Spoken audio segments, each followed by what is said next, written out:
मोक्ष मार्गस्य नेतारं नेतारं कर्म भूव्रतां ज्ञातारं विश्वतत्त्वानां वंदे तद्गुणाधरे। तत्वार सूत्र और तत्वार सूत्र में 7वें अध्याय पर अपना विचार चल रहा है। 7वें अध्याय में 5वें नंबर का पाप, बराबर। 5वें नंबर के पाप में कौन सा पाप ले रहे हैं? परिग्रह नाम का पाप। अभी तक जो हमने चर्चा की उसमें द्रव्य हिंसा, भाव हिंसा, द्रव्य चोरी, भाव चोरी, द्रव्य भाव इस प्रकार से सब जगह द्रव्य और भाव के भेद से समझा। परिग्रह में भी हम द्रव्य और भाव के भेद से इस बात को समझेंगे, बराबर। सूत्रकार, जैसे आपको पता है कि सूत्रकार मुख्यता निश्चय की रखते हैं। सूत्रकार मुख्यता किसकी रखते हैं? निश्चय की। लेकिन निश्चय की चर्चा के साथ साथ यथा योग्य व्यवहार भी वहां पर आ जाता है, बराबर। उसी पॉइंट ऑफ व्यू से हमने यहाँ समझा कि परिग्रह क्या है। देखो, अपन बिना औपचारिकता के सीधे सूत्र पर आते हैं कि परिग्रह क्या है।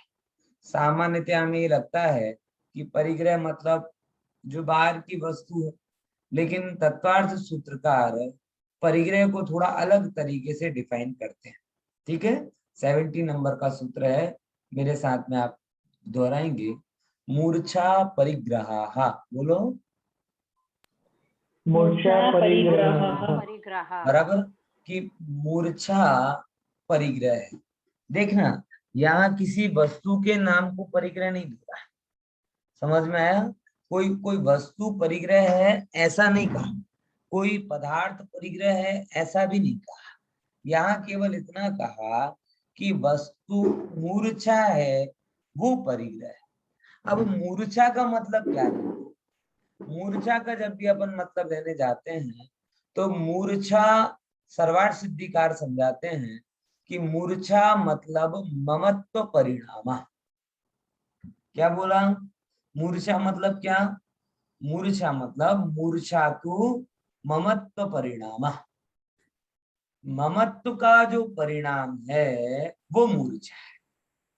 पॉइंट समझ में आया? दुनिया में क्या है? परिग्रह मतलब वस्तु मात्र ही परिग्रह नहीं।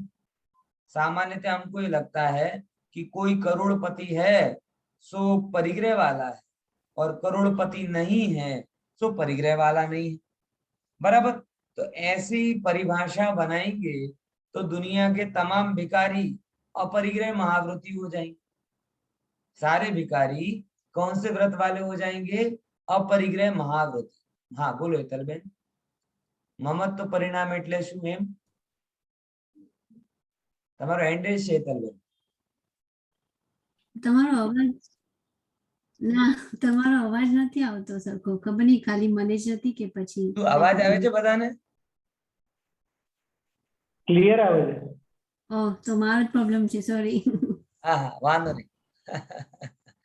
તો શું છે, તમે કઈ મ્યુટ વ્યુટ કરેલા છે, કઈ છે જોઈ લો, સાઉન્ડ વગેરે. બરાબર ને? અહીં તો બધાને બરાબર આવે છે ને? ઠીક છે ને? સારું. તો मूर्छा એટલે ममत्व परिणाम। दुनिया ऐसा कहती है, सामान्यतः ऐसा मानते हैं सब लोग कि जो वस्तु आदि है उनसे जो सहित है वो परिग्रह वाला है, बराबर। और हमें भी यही लगता है कि भरत चक्रवर्ती वस्तु आदि से सहित हैं इसलिए परिग्रह वाले हैं। अब इसका सीधा सीधा अर्थ क्या निकलता है? इसका अर्थ ये निकलता है कि जिसके पास में वस्तुएं नहीं हैं वो परिग्रह वाला नहीं है। तो अगर राजा परिग्रह वाला है तो भिखारी परिग्रह रहित महाव्रती, बराबर ख्याल में आएगी। तो क्या अपरिग्रह होने के लिए भिखारी होना जरूरी है? देखो, कुंद कुंद आचार्य देव ने समय सार में एक सुंदर बात कही। कौन सी? परिग्रह के लिए अनिच्छुक अपरिग्रही, खबर है ना? क्या क्या शब्द बोला उन्होंने? अनिच्छुक अपरिग्रही। जितनी भी गाथाएं हैं जो आप उसमें पढ़ते हैं, प्रतिक्रमण में तो पढ़ते होंगे, छे अनिच्छुक अपरिग्रही ज्ञानी न चाहे असन को। ऐसी अभी घड़ी गाथा, मतलब सब जगह अपरिग्रही होने के लिए उन्होंने कौन सा शब्द बोला? अनिच्छुक शब्द बोला। कि वस्तुवान है तो परिग्रहवान है ऐसा नहीं, लेकिन इच्छावान है तो परिग्रहवान अवश्य। पॉइंट समझ में आया? फिर से, वस्तु सहित है तो परिग्रह सहित है ऐसा नियम नहीं, लेकिन इच्छा सहित है तो परिग्रह सहित है ही ऐसा नियम। ख्याल में आया है? अब इसी चीज को समझने में लोग, बहुत सारे लोग गलत फहमी में रहते हैं। उन्हें ऐसा लगता है कि मैं कई बार जैसे श्वेतांबर ग्रंथ आदि पढ़ता हूँ, तो श्वेतांबर ग्रंथों में ये बात बहुत आती है कि जो पैसे वाला है वो तो नरक में जाएगा, लेकिन जो कम पैसे वाला है वो देवगति में जाएगा। कम पैसे वाला हो लेकिन इच्छा अनंत हो, और अधिक पैसे वाला हो और इच्छा कम हो, तो एक्चुअल में परिग्रह की परिभाषा में कौन परिग्रहवान है? ख्याल में है कि नहीं है? देखो ऐसे समझो, एक की 2 लाख की पगार है लेकिन 5 लाख का खर्चा है, और एक की 20,000 पगार है लेकिन 5,000 का ही खर्चा है। नफे में कौन है और कर्जे में कौन है? पॉइंट समझ में आया कि नहीं है? 2 लाख की पगार है, लेकिन पैरेलली खर्चा कितना हो गया उसका? 5 लाख का, तो वो तो 3 लाख के नुकसान में, बराबर। और एक किसी का 20,000 पगार है लेकिन खर्चा क्या है? मात्र 5,000 रुपए, तो 15,000 के फायदे। एक्चुअल में वस्तु मात्र से ही थोड़ी बात लगेगी, वस्तु के लिए कंप्लीट गणित लगानी पड़ेगी ना। और कंप्लीट गणित में नरकादि का कारण मात्र बाहरी परिग्रह नहीं है, बल्कि उस परिग्रह के प्रति होने वाली इच्छा, वो इच्छा ही मूल परिग्रह है, और उसी को नरकादि गतियों का कारण कहा है। और एक और बात आपको बताऊं, बाहर के पदार्थ में और अंदर की इच्छा में कोई अनिवार्य संबंध नहीं। मतलब क्या कहना चाह रहा हूं कि किसी के पास बाहरी चीजें हों तो जरूरी नहीं कि वो चिंतित हो, बहुत इच्छावान, और किसी के पास कुछ नहीं हो तो जरूरी नहीं कि वो इच्छा रहित। एक कहानी आती है कि एक जापान का कोई राजा था, वो वेश बदल करके नगरी में घूमा करता था कि भाई मेरे राज्य में कौन सुखी है कौन दुखी है, इसका निर्णय करने के लिए वह वेश बदलकर पूरे राज्य में घूमता था। एक दिन रात के मध्य रात्रि से भी आगे 2-3 बजे वो अपने टेरिटरी में घूमने के लिए निकला, तो उसने देखा पूरा राज्य सो रहा है, सिवाय एक पेड़ के नीचे एक भिखारी जाग रहा। तो राजा ने पूछा कि भिखारी क्यों जाग रहा है? तो उससे जाके पूछा, कोई सारी दुनिया सो रही है, तुम क्यों जाग रहे हो? तो भिखारी ने बहुत ही चौंकाने वाला उत्तर दिया, बोले मुझे डर है कि अगर मैं सो गया तो जो मेरे पास एक कटोरा है, ये कटोरा कोई चुरा कर नहीं ले जाए। कटोरा होता है भिखारी के पास, भीख भीख मांगने के लिए क्या होता है? वाटको। कटोरा समझे ना? वाटको। तो ये मारी पासे जे वाटको छे, કોઈ એ વાટકો ચોરીને ના લઈ જાય આવી ચિંતા મારા મનમાં છે, એટલા માટે હું સૂતો નથી. સવાર પડશે, બધા લોકો જાગી જશે, અને જાગી જશે ત્યારે હું સૂઈશ. નહીં તો મારો ખજાનો લૂંટાઈ. હવે બોલો કોણ પરિગ્રહવાન? એ પૈસા વાળો પરિગ્રહવાન કે પહેલો પરિગ્રહ? એની પાસે રાજમહેલ છે, પણ રાજમહેલ પ્રત્યે એને આસક્તતાનો ભાવ નથી, અને ભિખારી પાસે કઈ નથી, તોય એના મનમાં એ વસ્તુ પ્રત્યે આસક્તતાનો ભાવ છે. કર્મ સિદ્ધાંત કહે છે કે ભિખારીને કમ્પેરેટિવલી પહેલા રાજા કરતા વધારે કર્મ બંધાશે. કારણ એ નથી કે એની પાસે બહુ પરિગ્રહ છે અને એની પાસે ઓછી વસ્તુઓ છે.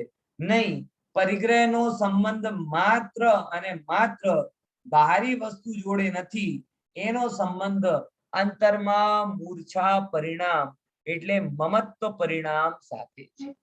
ખબર પડે છે કે નહીં? જેના અંદરમાં મમત્વ વધારે છે એના અંદરમાં પરિગ્રહ પણ વધારે છે, અને જેના અંદરમાં મમત્વ નથી એના અંદરમાં પરિગ્રહ પણ વધુ નથી. હવે તમે વિચાર કરો કે જે લોકો પરિગ્રહ પરિમાણ ને અપરિગ્રહ ની વાત કરે છે એ માત્ર બાહરી વસ્તુને ગણે છે. પેરેલરી અંદરમાં જે રાગ પડ્યો છે, અપનત્વ પડ્યો છે, મોહના ભાવ પડ્યા છે, એને તો પરિગ્રહ રૂપે ગણતા જ નથી. તો તમે ગણો નહીં તો નિયમ બદલાઈ જશે. તો શું સ્વર્ગ અને મોક્ષ જવાનો અધિકાર માત્ર ભિખારીઓ પાસે રહેશે? એવું નથી ભાઈ. સમજો, આખો જગત બહાર, અને ખરેખર મેં આ જોયેલું છે કે જેની પાસે ધન છે, કદાચ નિયમની વાત નથી કરતો, ધનિકોમાં પણ બહુ લોભ જોવામાં આવે અને નિર્ધન પણ ઈચ્છારહિત જોવામાં આવે છે. અને પહેલા રિટર્ન પણ હોય છે કે જેની પાસે ધન નથી એ ધન નથી એ વધારે લોભી દેખાય અને ધનવાળા નિર્લોભી દેખાય. એટલે મુદ્દા વસ્તુનું છે જ નહીં, મુદ્દા મૂર્છાનું છે. અને તત્વજ્ઞાન શું કરે છે? તત્વજ્ઞાન વસ્તુને પછી છોડાવે છે, મૂર્છાને પહેલા. ખબર પડે છે? ખ્યાલમાં આવે છે કે નહીં? અને મૂર્છા છોડ્યા વગર વસ્તુ છૂટી જ નથી, એ નિયમ સમજો. બરાબર કીધું? મૂર્છા ના છોડો એટલે મમત્વ પરિણામ ના છોડો તો વસ્તુ છૂટી જ નહીં. કેમ કે તમે સમજો, આ જબ્બો મારો છે, બરાબર, પણ આ જબ્બો મારો છે એ તો વ્યવહારથી કહેવાય. ખરેખર આ મારામાં ક્યાં આવે? કઈ આવે છે? પણ એના પ્રત્યે મારા જે મમત્વ પરિણામ છે એ મમત્વ પરિણામને લીધે મને એના પ્રત્યે અપનત્વનો ભાવ હોય, અને અપનત્વનો ભાવ હોય ત્યારે મને પરિગ્રહ કહે. પોઈન્ટ ખબર? જ્યાં સુધી અપનત્વનો ભાવ ક્રિએટ ના થયો હોય ત્યાં સુધી પરિગ્રહ નથી, અને અપનત્વનો ભાવ ક્રિએટ થઈ ગયો હોય તો કદાચ તમે પહેલા ભોગમાં હો કે ના હો પણ તમને પરિગ્રહ હોય. આમ દાખલા તરીકે આ જો, આ શ્રેણિક રાજાનો પાછળ બેકગ્રાઉન્ડમાં ચિત્ર દેખાય છે. શ્રેણિક રાજા શું કરે છે? યશોધર મુનિરાજ ઉપર મરેલો સર્પ નાખે છે. શાસ્ત્રોમાં બે ટાઈપનો ઉપસર્ગ હોય, એક કહેવાય છે અનુકૂળ ઉપસર્ગ અને એક કહેવાય છે પ્રતિકૂળ ઉપસર્ગ. હવે શ્રેણિક રાજા શું કરે કે યશોધર મુનિરાજ ઉપર સર્પ નાખે, એ થયો પ્રતિકૂળ ઉપસર્ગ. હવે શ્રેણિક રાજાની જગ્યા કોઈ ભીલ આદિવાસી હોય, એને મુનિરાજ પ્રત્યે રાગ ભાવ છે પણ જ્ઞાન નથી, બરાબર. હવે એને એમ લાગે કે એ મુનિરાજ જંગલમાં શીત ઋતુમાં વૃક્ષના નીચે ધ્યાન કરે છે, રાતે એને ઠંડી લાગતી હશે, તો હું શું કરું? એમને એક ધાબળો ઉડાવી દઉં. ભાવ બની શકે કે નહીં બની શકે? ભિખારીમાં આવો, બરાબર છે ને? આપણે બહાર નીકળી, ધાબળા, શરદી આવશે, શિયાળો આવશે ત્યારે આવી ઘણી બધી પ્રવૃત્તિઓ, સોશિયલ એક્ટિવિટી કરીએ છીએ. મારો એક મિત્ર છે, ઘણી કરે છે કે એક કારમાં ધાબળા રાખી છે અને રાતે ફરે, અને જે કોર્નર ઉપર કોઈ એવો દેખાય કે ધાબળા વગર સુવે છે, કીધા વગર એને ઉડાઈને પાછો આવી, બસ આટલું કરે. બરાબર. તો એ શું કરે? એવી જ રીતે પહેલાને ભાવ થાય કે એ બિચારા કપડાય નથી અને જંગલમાં બેસેલા છે, વૃક્ષના નીચે બેસેલા છે, એમને કેટલી ઠંડી લાગતી હશે, એમ માનીને એ ધાબળા એમને ઉડાડી દે. હવે બોલો, મુનિરાજ ધાબળા ઓળે છે કે નથી? છે. તો મુનિરાજને પરિગ્રહ થયો કે નહીં? હે? તમે કપડા પહેરો તો પરિગ્રહ, અને મુનિરાજને કોઈ કપડા પહેરાવી દે તો બોલે પરિગ્રહ નહીં. કેમ? ખુશીબેન શું કેવું છે? હે છે કે નહીં? પેલા નિર્ણય તો કરો. સર અંદર એમને આસક્તિ જ નથી, એ એમને ભાવ જ નથી એમને ઈ મૂર્છા, વસ્તુ પ્રત્યેનો. આપની ભાષામાં કહીએ તો આજની ભાષામાં, કે ભલે ઈ વસ્તુનો સંયોગ છે, વસ્તુનો સંયોગ છે, પણ વસ્તુ સંબંધી શું નથી? મૂર્છા નથી. અને મૂર્છા નથી માટે જો કોઈ, અને એ બીજા નંબર, જો મુનિરાજ આવે આવું સાંભળે ને, અને આવું સાંભળે તો પછી અમારા શ્વેતાંબર ભાઈઓ એમ કહેવા લાગે કે આ જ વાત બરાબર. એ તો અમે કહીએ કે કપડા તો પરિગ્રહ છે જ નહીં, કપડાની મૂર્છા પરિગ્રહ છે, માટે તમે ખાલી ખોટા દિગંબર થઈને ફરો છો. અમે તો કપડા પહેરીશું અને મૂર્છા નહીં રાખીશું. બરાબર સમજ્યા? તો હવે તો ક્યાં મૂર્છા નથી અને ક્યાં મૂર્છા છે? જો મુનિરાજને એવો મનમાં ભાવ આવી જાય, ઓ એ એક મારો કેરટેકર છે, કોઈને આવી બુદ્ધિ નથી આવી કે મુનિરાજ તો પોતે માંગી શકતા નથી ને, તો ઓછામાં ઓછા એને તો કરવું જોઈએ, શ્રાવકોને તો કરવું જોઈએ ને, એ તો કરી શકે ને, અમે નથી કરી શકતા. અને મુનિરાજને એમાં શું લાગે? કમ્ફર્ટ લાગે. હા હવે થોડુંક ધ્યાન કરવામાં મજા આવે, બોલે હવે મૂર્છા થઈ ગઈ. હવે જ્યાં સુધી, અને જો સાચા મુનિરાજ હશે તો શું કરે? એને અનુકૂળ ઉપસર્ગ રૂપે ગણે. સમજો શું કહે છે? ઉપસર્ગ ગણે. કોઈક વસ્ત્ર ઉડાડી દે મુનિરાજને તો મુનિરાજ કમ્ફર્ટ તો ફીલ કરતા નથી, ચૂંકી ધ્યાનમાં છે, ઉપસર્ગ રૂપે ગણે. અને જ્યારે સમજો વસ્તુ જાતે કાઢીને ફેંકી દે, બોલે ના, ઉપસર્ગ કોઈ હોય તો ઉપસર્ગના દૂર કરવાના ઉપાય મુનિરાજ કરતા નથી. આ નિયમ છે. જો અહીંયા જેમ આ યશોધર મુનિરાજ પ્રતિકૂળ ઉપસર્ગને દૂર કરવાના ઉપાય કરતા નથી. આ શ્રેણિક રાજા મરેલો સર્પ નાખીને ગયો એમના ઉપર, તો એવો નથી કે કાઢીને ફેંકી દે. એક નિયમ છે, જ્યારે જ્યારે પણ મુનિરાજ ઉપર કોઈ પણ જાતિનો ઉપસર્ગ આવે ત્યારે એ આત્માનું અવલંબન લઈ લે અને સમાધિ લઈ લે. ક્યાં સુધી? ઉપસર્ગ પર્યંત સમાધિ. એટલે જો આ ઉપસર્ગ દૂર થયો તો આગળ કઈ પ્રવૃત્તિ કરીશ, અને ઉપસર્ગ દૂર ન થયો તો સમાધિ અવસ્થામાં દેહનો ત્યાગ કરીશ. પોઈન્ટ ખબર પડી શું કહું છું? મુનિરાજ ઉપસર્ગ માટે, પ્રતિકૂળ ઉપસર્ગ માટે પણ કઈ ઉપાય કરતા નથી અને ઉપસર્ગમાં ભેદ જ્ઞાન કરે છે. જેમ પ્રતિકૂળ માટે કોઈ ઉપાય કરતા નથી, કમઠને કઈ કહેવા નથી ગયા, શ્રેણિકને કઈ કહેવા નથી ગયા, ગજકુમારને કઈ કહેવા, શું કહેવાય, ગજકુમાર મુનિરાજ કોઈને કઈ કહેવા નથી ગયા. કોઈ પણ મુનિરાજ ઉપર જ્યારે ઉપસર્ગ થાય તો પોતે કઈ કહેવા જતા નથી. તો શું કરે છે? શું કરે છે?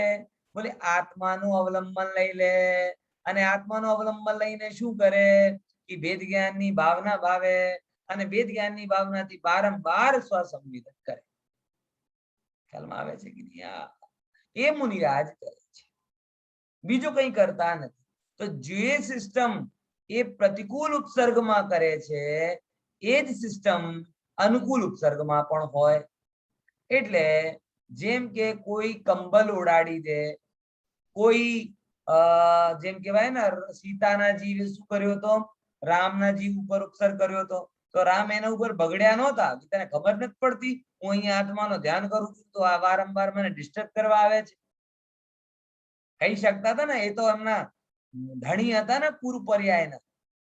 હે આટલી ટકોર તો કરી શકતા ને.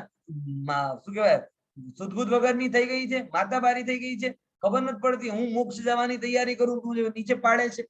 આવું જ્ઞાન આપણે જેમ કહીએ ને, એકવાર કહેવું તો જોઈએ ને. પણ એ શું કરે? હે શું કરે? જે આજના પતિ કરે, ધ્યાનથી સાંભળી લો. હે આ તો વ્યંગાર્થમાં કીધું, પણ ખરેખર શું કરે? કે આત્માની શરણ લે. તો જેમ સીતાના ઉપસર્ગમાં એના પ્રત્યે ભેદ જ્ઞાન કરતા હતા, અનુકૂળતા ફીલ નહોતા કરતા, ત્યારે કહેવાય કે મૂર્છા નથી. આ દ્રષ્ટાંત. એમ જ કોઈ કંબલ ઉડાડી દે તો એવી કન્ડિશનમાં પણ એ ત્યાંથી ભેદ જ્ઞાન કરે, અનુકૂળતા વેદન કરતા નથી. જો અનુકૂળ વેદનતા કરે તો મૂર્છા થઈ ગઈ એટલે પરિગ્રહ. અને અનુકૂળતાનો વેદન ના હોય બલકી ઉપસર્ગની જેમ લાગે તો જ કન્ડિશનમાં શું કહેવાય? કંબલ ઓળ્યા છતાં પણ એ અપરિગ્રહી છે. બરાબર ખ્યાલમાં આવે છે? એટલે આમ વસ્તુનો સંયોગ પરિગ્રહ નથી, પણ વસ્તુનો સંયોગ હોતા જ આપણા મનમાં એના પ્રત્યે કોઈ પણ જાતનો રાગ કે દ્વેષનો પરિણામ થયો તો એ મૂર્છા થઈ.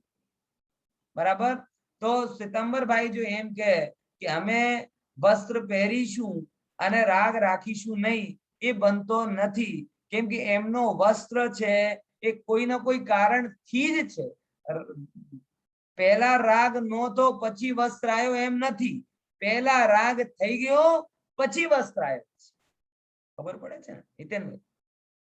સમજ્યા કે નહીં સમજ્યા? મૂળ પ્રોબ્લેમ શું છે? હે વસ્ત્ર નહોતો, રાગ નહોતો અને વસ્ત્ર આવી ગયા તો યશોધર મુનિયાજની જેમ અનુકૂળ ઉપસર્ગ હોય એ પરિગ્રહમાં ના ગણાય. પણ જ્યારે પોતે સ્પષ્ટ દેખાય છે કે વસ્ત્ર આવ્યા કેમ? શરદીથી બચવા માટે, બરાબર, શરીરના લજ્જા નિવારણ કરવા માટે, બરાબર. આ કોઈ કારણથી આવ્યા. તો જે કારણમાં જ રાગ પડ્યો છે તો પછી કઈ રીતે કહીશું કે આ મૂર્છા પરિણામ નથી? જે વસ્તુ ગ્રહણ કરવામાં તમારો યોગ અને ઉપયોગ ઇન્વોલ્વ થયો એટલે મૂર્છા તો છે જ. હવે વિચાર કરો, મુનિરાજ એ શ્વેતાંબર સાધુ કોઈ પણ હોય, વસ્ત્ર ભેગા કરે તો રાગ નથી થતો, પછી વસ્ત્ર ધારણ કરે તો એને સાફ કરવાનો એ રાગ નથી થતો, એને સાચવવાનો એ રાગ નથી થતો, પછી એ જૂનો થઈ ગયો નવે લાવવાનો એ રાગ નથી. એ બધું રાગ પરિણામ શેમાં જશે? મૂર્છામાં જ. એટલે કહેવાનો મતલબ એ છે. અને પછી જો એમ કહે કે એક થોડુંક ઓડ એક્ઝામ્પલ, જો કોઈ એમ કહે કે ભાઈ વસ્ત્ર ધારણ કરું અને વસ્ત્ર ધારણ કરતા પણ મારી એના પ્રત્યે કોઈ રાગ ભાવ નથી, તો કાલ ઉઠીને કોઈ એમ પણ કહી શકશે કે ભાઈ હું ભોગ ભોગવીશ પણ એ ભોગ ભોગવા મારે કોઈ આસક્તિ નથી, એ તો જે આવે છે ભોગી લઉં છું પણ આસક્તિ નથી. તો પછી એવી રીતે ચોથો વ્રત પણ થઈ જાય કે નહીં થઈ જાય? જ્યારે વસ્ત્ર હોવા છતાં અપરિગ્રહી કહેવાય તો ભોગ હોવા છતાં બ્રહ્મચારી કેવી રીતે કહેવાય? ન્યાય કહેવામાં સમજો છો કે નથી? હે ખ્યાલમાં આવે છે કે નહીં ખુશીબેન, હિતનભાઈ? જો કદાચ એમ કોઈ કહે કે ના ના એ તો છે પણ મારો રાગ નથી, પરિગ્રહમાં આમ કે, તો હું પ્રતિપ્રશ્ન કરું તો પછી આ જ વસ્તુ ચોથા વ્રતમાં પણ લગાડો એટલે એક્સેપ્ટ કરી શકશો? પછી તો ઓશો વાળી થઈ જશે ને. ઓશો વાળી સમજ્યા? હે હેતલબેને લાગે છે હજી હમણાં નથી. હે નથી હમણાં? અહીંયા ઉપસર્ગ છે મારો. અંતરાય છે બરાબર અને ને? વચ્ચે કનેક્શન વહી જાય છે. આમ ચહેરાથી લાગે છે કે થોડો હેરાન. મને ક્વેશ્ચન પૂછ્યો હતો કે ઉપસર્ગનો મીનિંગ ખાલી ડિસ્ટર્બન્સ જ થાય કે બીજું કંઈ પણ થાય? ના, ઉપસર્ગ આટલો લાઇટ વર્ડ નથી. ડિસ્ટર્બન્સ તો બહુ જ લાઇટ વર્ડ છે. ઉપસર્ગ થોડુંક ડીપ. કહેવાનો મતલબ કોઈ એવા પ્રયાસ કે જે પ્રયાસોથી એક તો તમારું એક પર્ટિક્યુલર ગોલ છે એ ગોલ છૂટી જાય. ગોલ છૂટા હવે કઈ પણ રીતે, જેમ કે ધ્યાનમાં હોય કે કોઈ પણ જાતિનો તમારો શ્રેષ્ઠ ગોલ છે, લક્ષ્ય છે, એનાથી તમને ખસાવવા માટે જે દ્રઢ પ્રયાસ કરવામાં આવે છે એ પ્રયાસોને ઉપસર્ગ કહેવામાં આવે. એટલું લાઇટ વર્ડ નથી ડિસ્ટર્બન્સ. ડિસ્ટર્બન્સ તો ઘણું હોય છે પણ એને ઉપસર્ગ સંજ્ઞા નથી કહેવામાં આવે. ખબર ને? આ મુનિયાજ આત્માના ધ્યાનમાં છે, હવે કોઈ પશુ પક્ષી ત્યાં કરે તો એ ડિસ્ટર્બન્સ કહેવાય. એટલે ઇન્ટેન્શનલી એમાં તમારા માટે કરે છે એમ નથી, પણ તમે ડિસ્ટર્બ થઈ શકો છો. Got it? પશુ પક્ષીઓ છે, ભીલ આદિવાસી છે. હવે તમે જંગલમાં ધ્યાન કરવા લાગો તો પછી પોતપોતાનું નેચરલ બધું થોડી છોડી દેશે. હવે શેર ત્યાં રોર કરશે, એલિફન્ટ પણ અવાજ કરશે, ભીલ આદિવાસી પોતાનો નૃત્ય કરશે, કેમ કે એમને થોડી ઠેકા લઈ રાખ્યો છે તમારા ધ્યાન. તો તમે એમાં ડિસ્ટર્બ થાઓ, પણ એ ઇન્ટેન્શનલી તમને ડિસ્ટર્બ કરવામાં ઇન્વોલ્વ નથી. બરાબર? જ્યારે ઉપસર્ગમાં શું હોય, ડિસ્ટર્બ કરનારો ગેરંટેડ નથી કે તમને ડિસ્ટર્બ કરવા માંગે છે, પણ ઉપસર્ગ કરવામાં શું છે, ગેરંટી છે કે તમને ઉપસર્ગ કરવા જ માંગે છે. ઇન્ટેન્શનલી ઇન્વોલ્વ થાય તો જ ઉપસર્ગની કેટેગરીમાં આવે, નહીં તો નહીં થાય. બરાબર? ખ્યાલમાં આવે છે? ડિસ્ટર્બન્સ બંને ટાઈપના થઈ શકે, ઇન્ટેન્શનલી પણ થઈ શકે અને અનઇન્ટેન્શનલી પણ થઈ શકે. અને સામે સામે ડિસ્ટર્બન્સ બહુ નાની વસ્તુ છે, એને ઓવરકમ કરવું ઈઝી છે. બરાબર? જેમ કે તમે થોડી વાર પહેલા સાંભળતા નહોતા, થોડોક કોન્સન્ટ્રેશન કર્યો તો ડિસ્ટર્બન્સ વયો ગયો ને. પણ આ ઉપસર્ગ હોય તો હું કરું, તમને લીવ કરી દો, તમને હટાડી દો, તો આ શું કર્યું મેં, તમને ઉપસર્ગ કર્યું. બરાબર? કે બંનેમાં એ સ્લાઇટ આ ડિફરન્સ, આ મોટો ડિફરન્સ. Got it? તો મૂર્છા શબ્દ એટલા માટે કહેવાની જરૂર છે કે આ જ સૂત્રના બળથી, આ જ સૂત્રને રોંગલી ઇન્ટરપ્રેટ કરીને આખું શ્વેતાંબર પરંપરા ઊભી થઈ છે. ફરીથી હું કહું છું, આજે શ્વેતાંબર પરંપરા જે થઈ છે ડેવલપ, એની પાછળ આ જ સૂત્રનો મિસઇન્ટરપ્રિટેશન છે. ત્યાં એમને વાંચ્યું કે મૂર્છા પરિગ્રહ છે અને મૂર્છાનું નામ મમત્વ પરિણામ છે, તો બસ એ જ કહેવા લાગ્યા કે અમે વસ્ત્ર ધારણ કરીશું અને મમત્વ નહીં રાખીશું. તો આચાર્ય એમને સમજાવે, ભાઈ, કે વસ્ત્ર ધારણ કરવાનો ભાવ પોતે મૂર્છા છે. અને એના માટે હું, અને જો તમે એને ના માનો તો બીજો તર્ક આપે કે જો તમે એમ કહો કે હું વસ્ત્ર ધારણ કરું તોય મારા મનમાં મૂર્છા નથી, તો કાલ ઉઠીને કોઈ આમ પણ કરી શકે, કયો, કે હું તો ભોગ ભોગું, સ્ત્રી પણ રાખું, ભોગ પણ ભોગું, અને પછી મારા એમાં મૂર્છા નથી. તો એને ચોથા વ્રતનો ધની માનશો? જ્યારે એ કન્ડિશનમાં ચોથા વ્રતનો ધની નથી, તો એ કન્ડિશનમાં એ પાંચમા વ્રતના ધની કેવી રીતે થાય? ખ્યાલમાં આવે કે?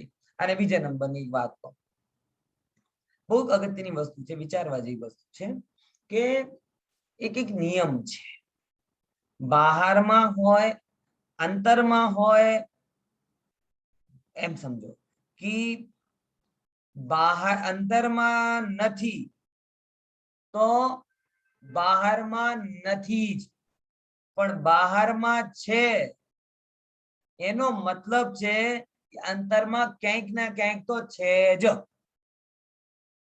ખબર પડી? ફરી શું કીધું? બોલો બોલો, નિધિબેન છો કે ગાયબ છો? હા બોલો હિતેનભાઈ. હા બોલો નિધિબેન, શું નિયમ કીધું? અહીં એમ નિયમ કીધું છે કે બહારમાં અંદરમાં નથી તો બહારમાં નથી જ, જકાર. બરાબર?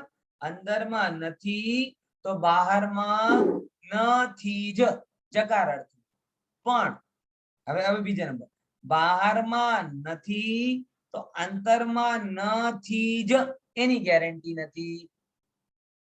એની ગેરંટી નથી એટલે બહારમાં નથી તો અંતરમાં થઈ શકે છે, કદાચ મે બી કપટ કરતો હોય કે બહારમાં દેખાય વેશ ધારણ કરેલો પણ અંદરમાં રાગ પરિણામ પડ્યો હોય, તો આમાં બે ઓપ્શન ચાલે. પણ અંદરથી એકદમ પરિગ્રહ રહિત થઈ જાય તો કોઈ પણ સિચ્યુએશનમાં કોઈ પણ રીતે આ પોસિબલ નથી કે બહારમાં પરિગ્રહવાન રહે. સમજ્યા કે નહીં સમજ્યા? અને હું તમને એની વાત કહું છું ને, ત્રણ સ્ટેજીસ હોય છે. પહેલા નંબર તમને પદાર્થો ગમે છે, બીજા નંબરની સ્ટેજ શું હોય, પદાર્થ ગમતા નથી પણ તમને એનાથી બગાડ લાગતો નથી, અને ત્રીજા નંબરની સ્ટેજમાં શું લાગે, તમને એનાથી બગાડ એટલે હાનિ લાગે. જ્યારે તમે ત્રીજા નંબરની સ્ટેજ પર પહોંચો કે બહારના પરિગ્રહથી તમને લાભ તો કઈ દેખાતો નથી અને પેરેલલ શું થાય, નુકસાન દેખાતો હોય તો માણસ એને રાખે નહીં, 100% શું કરી દે, એનો ત્યાગ કરી. બરાબર ખ્યાલમાં? બોલો ખુશી. સર તમે જે કીધું કે અંદરમાં નો હોય તો બહારમાં નો જ હોય, તો આપણે જેમ કે ભરત ચક્રવર્તી કે કેટલાય એવા છે જેમને પુણ્યોદયથી બધું ભોગવા મળે છે, પણ એ કહેવાય છે કે એમને આસક્તિ ભાવ નથી હોતો, પણ જેટલું પુણ્ય એમને ભોગવવાનું છે એ ભોગવવું જ પડે છે, તો એમાં અંદરમાં નથી ને બહારમાં જ છે ને? જેટલા અંશે નથી એટલા અંશે નથી જ, અને જેટલા અંશે છે એટલા અંશે છે જ. હવે એમ સમજો કે ભરત ચક્રવર્તીએ, ચલો ભરત ચક્રવર્તીનો ટાઈમ તો બહુ ઓછો છે, શાંતિનાથ ભગવાનને આપણે લઈએ. એ શાંતિનાથ ભગવાન પણ ચક્રવર્તી હતા, બરાબર? તો સ્વાભાવિક છે જેવે ભોગ ભરતની પાસે હતા એવા જ ભોગ શાંતિનાથ ભગવાન પાસે પણ હશે, બરાબર? હવે શાંતિનાથ સ્વામીએ જો સેમ ટુ સેમ ભાવ હોત તો પછી એમને દીક્ષા લેવાની જરૂર હોત કે ના હોત?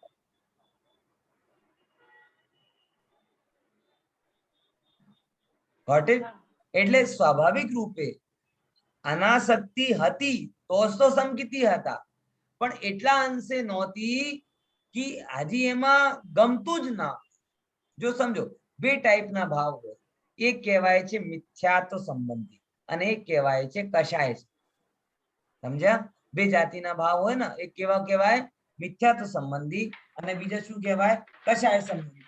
તો મિથ્યાત્વ સંબંધી અનાસક્તિ એમને નહોતી, પણ પેરેલલી થોડું ઘણું અંદરમાં કશાય પડી હતી, એને લીધે એમને રાજપાટ કરવાનો મન થતો હતો, ગ્રસ્તીમાં રહેવાનો મન થતો હતો, ભોગ ભોગવાનો મન થતો હતો.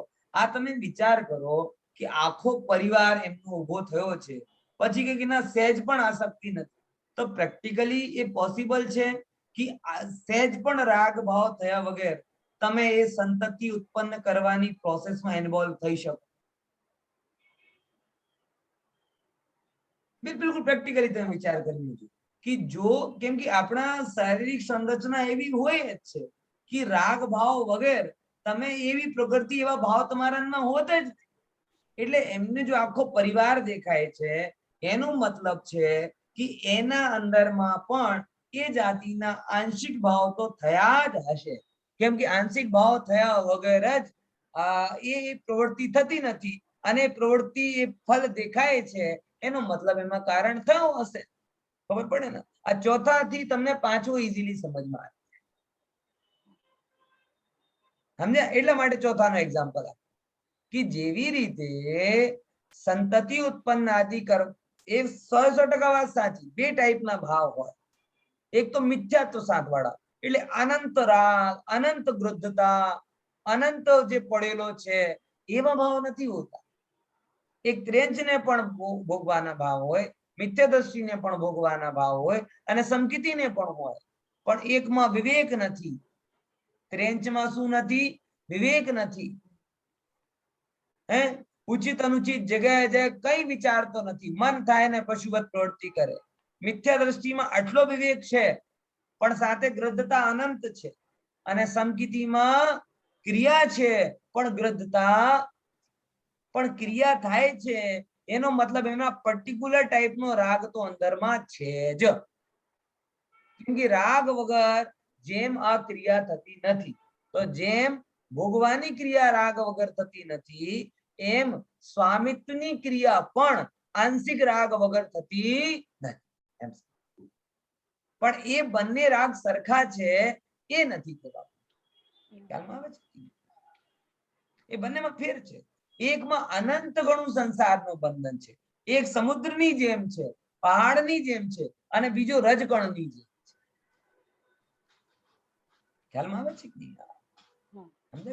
એ બંનેમાં ફંડામેન્ટ. એટલા માટે તો એ જ્યારે એમને ભરત હોય કે શાંતિનાથ સ્વામી હોય કે કોઈ પણ હોય, જ્યારે એમને આ લાગે કે ખરેખર કોઈ પણ ના ભોગમાં આનંદ છે, ના વસ્તુમાં આનંદ છે, આનંદ તો છે જ નહીં, નુકસાન છે. શાંતિનાથ સ્વામીને પણ એવું જ લાગે, શાસ્ત્રમાં એક એક્ઝામ્પલ આવે છે શાંતિ પુરાણમાં કે જ્યારે શાંતિનાથ ભગવાન દીક્ષા લેવા જાય તો એમની રાણીઓ એની પાસે આવે કે તમે મને છોડીને કેમ જાઓ છો આવી શું ભૂલ થઈ ગઈ? ત્યારે શાંતિનાથ સ્વામી સંબોધે છે કે હે રાણીઓ, જે રાગને લીધે, જો શું કહે છે, જે રાગને લીધે હું ગ્રસ્ત હતો, હવે રાગ જતો રહ્યો છે. હવે તમે તમારા બાલ નોચો કે કંઈ પણ કરો તોય હું આમાં રહેવાનો નથી. હવે તો હું આમાં સંસારમાં મરદાની જેમ થઈ. એનો શું મતલબ નીકળે કે સમકિતી હતા તોય પણ રાગ તો હતો જ, અને રાગ હતો તોય ગ્રસ્ત હતા. અને જ્યારે એ રાગ પણ જતો રહ્યો ત્યારે શું થઈ ગયા? સાધુ થઈ ગયા. What it? સમજ્યા કે નહીં સમજ્યા? એવી જ રીતે સમકિતીમાં રાગ નથી, એ મિથ્યા દર્શન જેવો રાગ નથી. આમ ચલો બીજું દ્રષ્ટાંત સમજીએ કે તમારા ઉપર 10,05,555 રૂપિયાનો કરજો છે, બરાબર? હવે એમાં તમને શું કરી દીધું? 10 લાખ રૂપિયા ચુકાવી દીધા. હવે તમે બધાને શું કહેશો? ના, હવે મારી ઉપર કોઈ કરજો નથી. દુનિયા પણ તમને શું કહેશે? ના ના, કઈ કરજો નથી, કઈ કરજો નથી. પણ મેથેમેટિક્સ શું કહેશે? 555 રૂપિયા 55 પૈસા હાજી શું છે તમારા અકાઉન્ટમાં? બોલે. આ બે એક છે સિમ્પલ કથન અને એક છે મેથેમેટિકલી કથન. તો સમકિતીને રાગ નથી, એ સિમ્પલ કથન છે. અને કર્ણાનિયોગ શું કહે છે?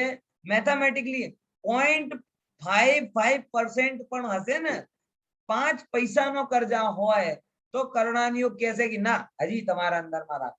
ચોથાની શું વાત કરું? 10મા ગુણસ્થાન વાળા મુનિરાજ છે, આત્માના ધ્યાનમાં લીન છે, પણ અંદરમાં સૂક્ષ્મ લોભ પડ્યો છે. તો ના ના, મળી ગયો, અંદરમાં સૂક્ષ્મ લોભ મળી ગયા, હજી તમે કશાય છો.